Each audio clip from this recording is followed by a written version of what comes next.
Welcome to the LEC post-game lobby. I'm Laure, and joining me is Guldborg and the victorious Perkz. Thank you so much for joining us, Perkz. The victorious Perkz? Yeah. Yes. I mean, yes. You won in the end against Thank me. So we came in today actually with not knowing what to expect from this series. How was it on your end? Did you think they would take you to 5 games? I mean, I thought Excel is actually not a bad opponent.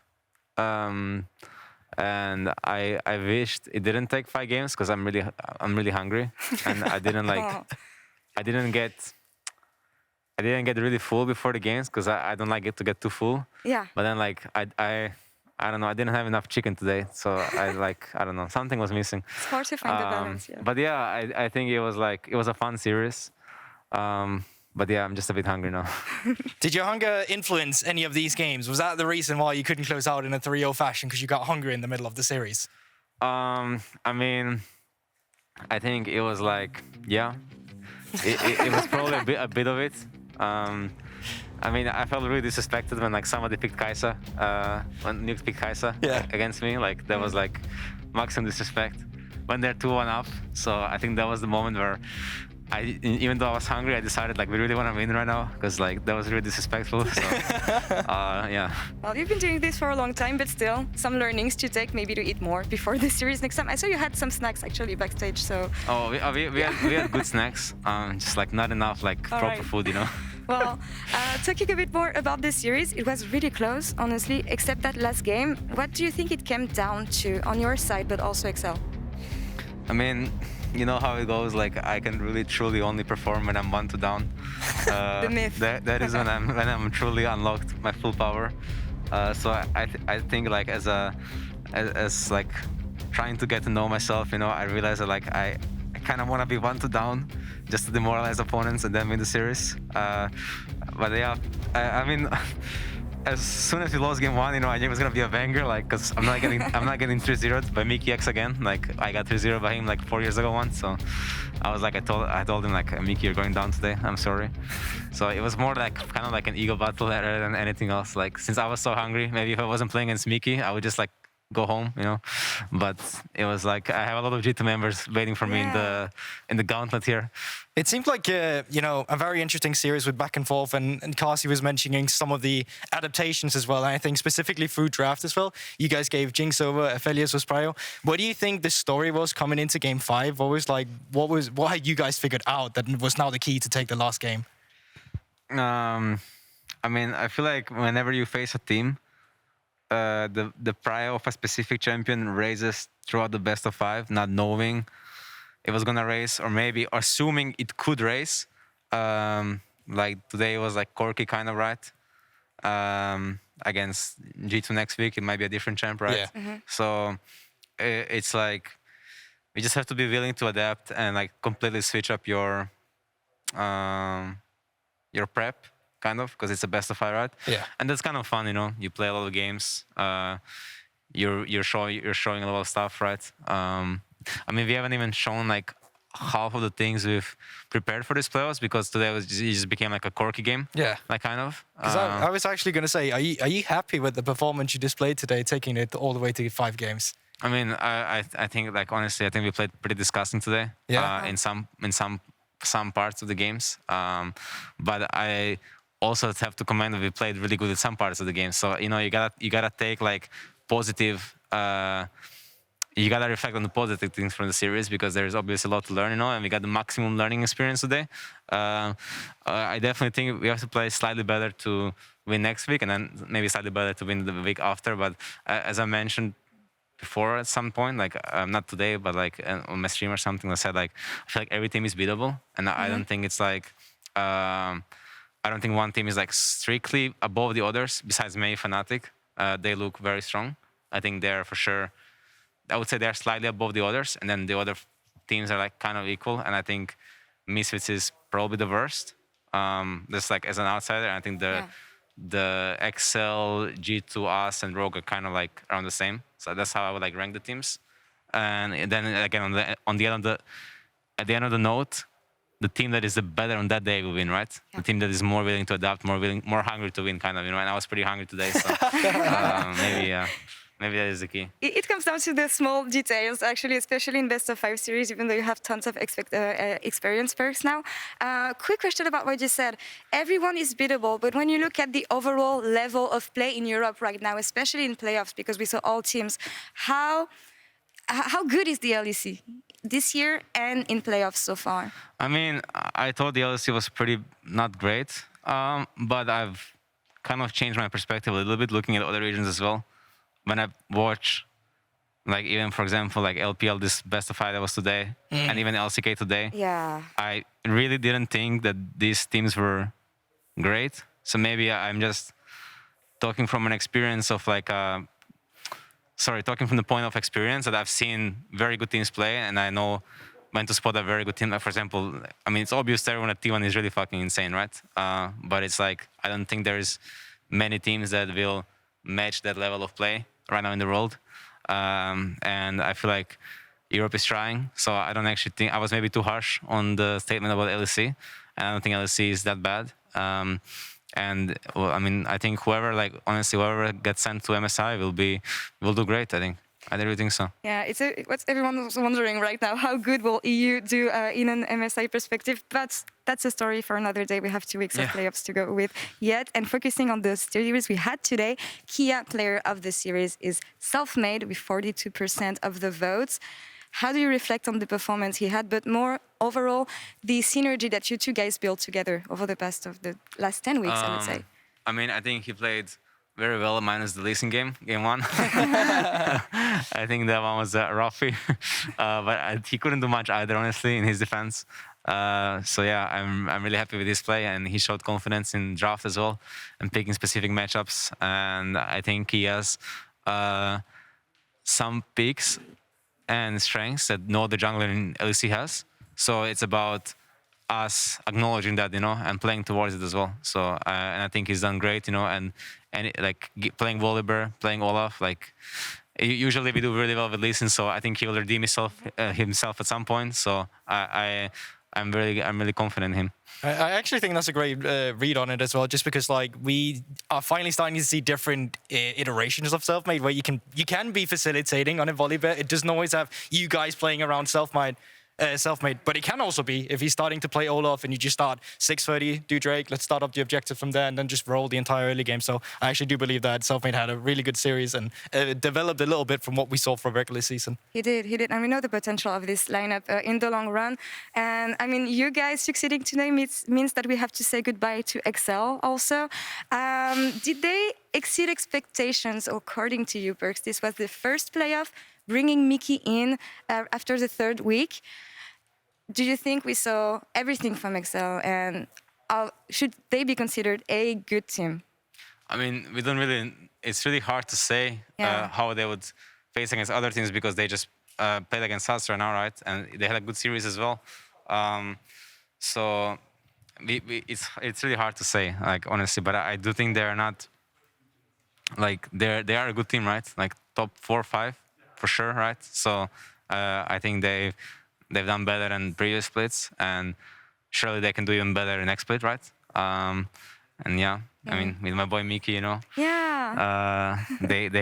gotta do better, They pushed you to 5 games, so I think that's already something. Yeah, it is, yeah.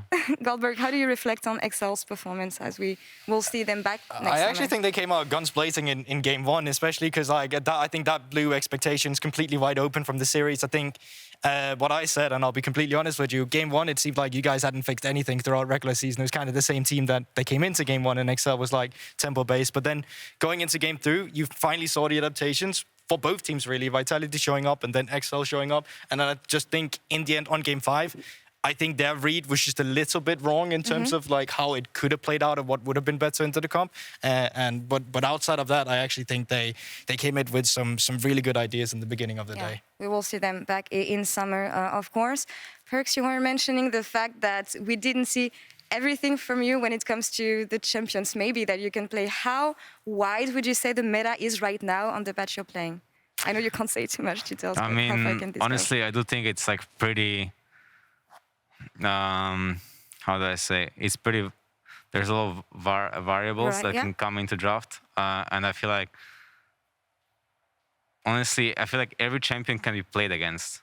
There is metas where on the right side you have like locked bans because the champions are just not like you should not allow them to enter the game.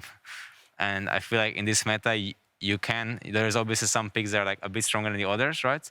But you can still allow them to enter the game. You know, teams are beating FLICKR in the world.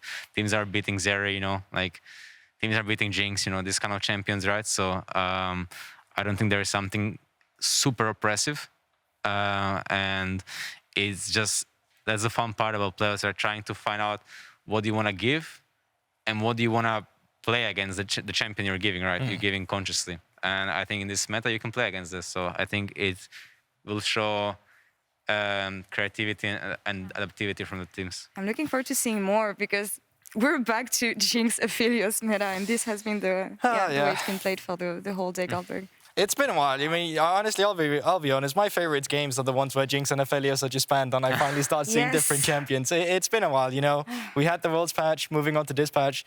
Really, all too much haven't changed. But as you say, like even if you stay on a patch for this long, like small counters will possibly start coming up. Like we have seen Misfortune starting rising, we have seen Saya as well starting getting played. So it's just a matter of time before I think we will see more champion sneak their way out of the water. On mid lane, though, I want to say business as usual. Still a huge domination from LeBlanc. And yesterday, Fnatic took down G2 in the newest chapter of their long-time rivalry. And Humanoids perfectly timed this stopwatch and earned him the MasterCard Play of the Week. Yeah, we can see it here. I mean, and this is just great. But yeah, I remember that because it's actually the fact that you are canceling Cap's ultimate immediately. Caps is caught in a position where he's not able to self-ult himself, and all of a sudden the team fight, well, it just gets turns. And like Humanoid series on the LeBlanc, he was given it so many times. You could have chosen so many different Play of the Week that would have been it. But I think Humanoid as a mid laner, you know, when he started out, it was always the discussion, haha, Humanoid died on site. What is he doing? And now like you look 2 years ahead, and he's legit one of the best we have in the role. Yeah, and it's incredible the pressure you can create with LeBlanc. I mean, you know the champion by heart, Perkz, and it feels like even the known counters such as Lissandra don't have so much effect as it used to, in the sense that the champion is still prio. And you didn't ban Lissandra, even though well, you it knew does if she starts with one kill. Yeah, I mean, it depends, you know. Like, like for example, a game he was actually. Humanoid was like 20 CS down mid and lost 4 plates. And just because Fnatic was a better team than G2, it makes it seem like he's the new FLICKR. And I think Humanoid is a really good player, right? Don't get me wrong. I actually I respect his play a lot, but it's like the early game was not looking too hot for him, you know? So I think that LeBlanc can be played against. And I think she's a strong pick. But I also think maybe she's not as strong as it seems, right? Like, you never know, right? We will see if you face them. You have another, let's say, challenge next week facing old teammates. Actually, I like the fact that we have the whole G2 squad in the lower brackets again. Yeah, you literally have to beat all your old teammates to win LEC. Yeah, and you'll be facing G2 in the first match next week. Let's take a look at the bracket, actually. Coming into round 2 of playoffs, Fnatic versus Rogue in the upper bracket on SAT. Winner goes to finals. Perkz facing G2, as I said, in an elimination game once again. You saw G2 play, actually, this week. What's your take on the team, their development, and your chances against them? I mean, I think G2 is not a bad team. No. But I think most of their success comes from their mid jungle. So as long as we're able to like match them and not allow them to make too many plays, I truly believe our players should be better. So in that case, as long as, you know, Caps and Jankos are locked down, I think we should be having the like favorable series for us. Obviously, we might as well, you know, go on stage and get shit on by them, but like this is how I see it, right? And it all comes down on how we play on the day, honestly. Like we can lose, we can win, but I have a lot of faith in us. I know that Caps recently said that he was looking at gaining his top form again and regaining his old level of play. Do you think he's close to reaching that? I mean, I think he plays well. I mean, he has some bad games, but you know, so do we all, right? Like, for example, Humano is being put on a pedestal, but he has a lot of bad games as well, right? And it's just because he's on a winning team that it appears that he's much better than Caps. I mean, if it appeared also in that series, right? But I think all the top 4 mids in the league are pretty close in skill, and I don't think one is like much better than the other. I think playing like I think Kaos will be playing well when I face him off, and we will see, who's gonna come on top. I mean, hopefully I can get there. I can take G2 down because It's personal. I personally I personally feel obligated to not allow G2 to win a split as long as I'm playing in the LEC for the rest of my career. That is just my I feel that's like my job. I have to win basically, but yeah, it's gonna be fun to face off against my teammates as well. I was just gonna say, what do you prefer now? Because you seem very passionate about that humanoids are on a pedestal. What would feel better, beating G2 or taking humanoid down? I mean, I think obviously taking Fnatic down. I think humanoid is the best one so far. Like the middle I played against in LEC, so. He's like slightly better than the others, but I think Larsen, Caps, and even VIT are all pretty good. But obviously, like taking down Fnatic is the end goal. Like also not letting Wunder win the split. Like he can't just play WoW, 12 hours a day and get away with it. Like, so I will be like, it will be sad, Shots fired. You were talking about Fnatic. We didn't talk too much about the matchup they're gonna have against Rogue. Do you expect Fnatic to go in finals next week? Yeah, as I mentioned, I think Fnatic is slightly better than other teams right now. Given the teams still have 2 weeks, to work on the strategies. I do think Fnatic will probably beat Rogue. Probably, I would say like 75% for Fnatic and 25% for Rogue. Having said that, I don't think Rogue is a weak team at all. So even, they can win against Fnatic, but facing them in the lower bracket potentially as well will be not an easy task. Again, it's about the priors that teams have and then being able to match them or counter them. That's what playoffs comes down to, basically. And finding good answers in draft and finding ways to reset. I think that Rogue has been vastly underestimated, Guldborg, but I don't also think we've seen much from them, given the fact that Misfits was really not playing at their best level against them, let's say. I think Rogue for the longest time, just has been this team because they have a boring playstyle that, you don't want to say that they're some of the best. While I do feel like Larsen is an insanely good laner, I think he's got good basic lane fundamentals in terms of hovering to the correct side of the map as to where enemy jungler is and where your jungler is and all the basic that goes into that. So I think it is really going to be an interesting matchup, but I agree with your sentiment, which is that I think Fnatic just had that little edge over the other teams currently. Perkz, to wrap up this PGL, last question for you. We hear constantly about the super teams and the pressure and everything. You drink it, the pressure. You don't feel it as much, don't you? I mean, I think people have overblown this super team narrative. For sure. I obviously don't think we're a super team. Yeah. I don't think there is being a super team ever besides maybe 2019 G2. That team was obviously pretty crazy, right? But as of right now, we are just trying to be the best, and I think we are the underdogs in this playoffs, right? And that's kind of how I see it. And I don't really care how people label us as long as it doesn't get to my teammates as well. Yeah. Basically, that is the thing that maybe has gotten us a bit this split, I would say. I'm not obviously too sure, because I can't read people's minds, but I feel like a little bit it has eaten us a bit because of the way people label us. And I think the super team narrative is just because you have good players, it's it doesn't mean you will necessarily do you go 8-0, and beat everybody, right? We all have strengths and weaknesses, and we're trying to work towards building on our strengths and lowering our weaknesses. And I think it's the same for every other team, Yeah, I agree. And just because you have 5 good players, it doesn't mean that it's going to be easy to make them work together. Actually, you all come with your experience and everything. But it's been working so far. I mean, you won today. We'll see you guys next week. We're trying hard. I know you're trying hard. And we're looking forward to seeing you next week, especially against you two. First, we're going to take a PGL selfie before I let you go. All right. Let me just get in maybe position. 2 meters distance, everybody? Yeah, let's respect distances. All right.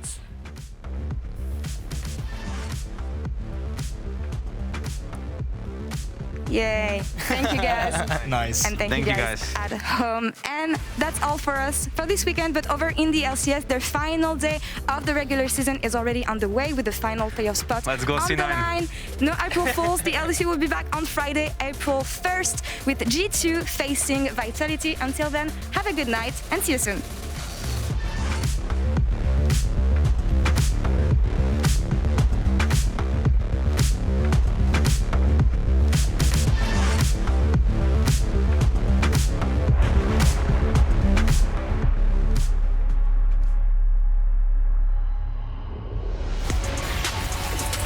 Vanguard's edges out and dashed away. Finn has got so much damage.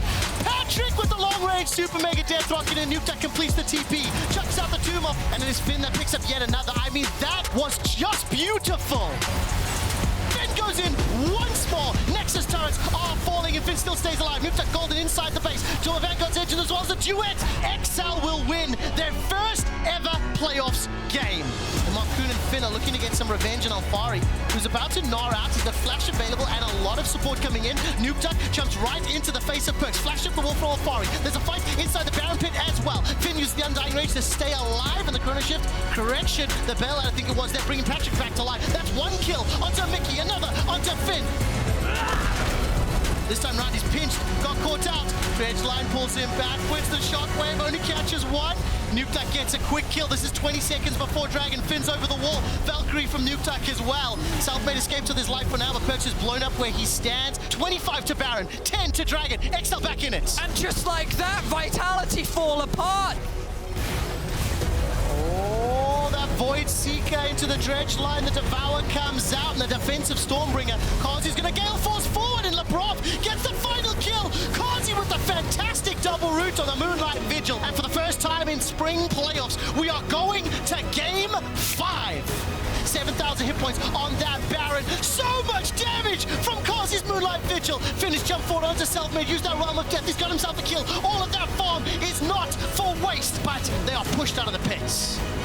Oh, that's not slow anymore, Nymera. That's a Ragnarok forward. The first kill is secured. Selfmade takes out Mickey. Finn is trying to buy as much time as he can. Eats up the shockwave, and it will be Selfmade going down. Finn still alive on the front line. Patrick not yet touched, but here comes Alfari. He cuts down Finn where he stands. Chucks out the ultimatum looking for Patrick. Kazi picks it up, turns his attention to Marcoon. That will be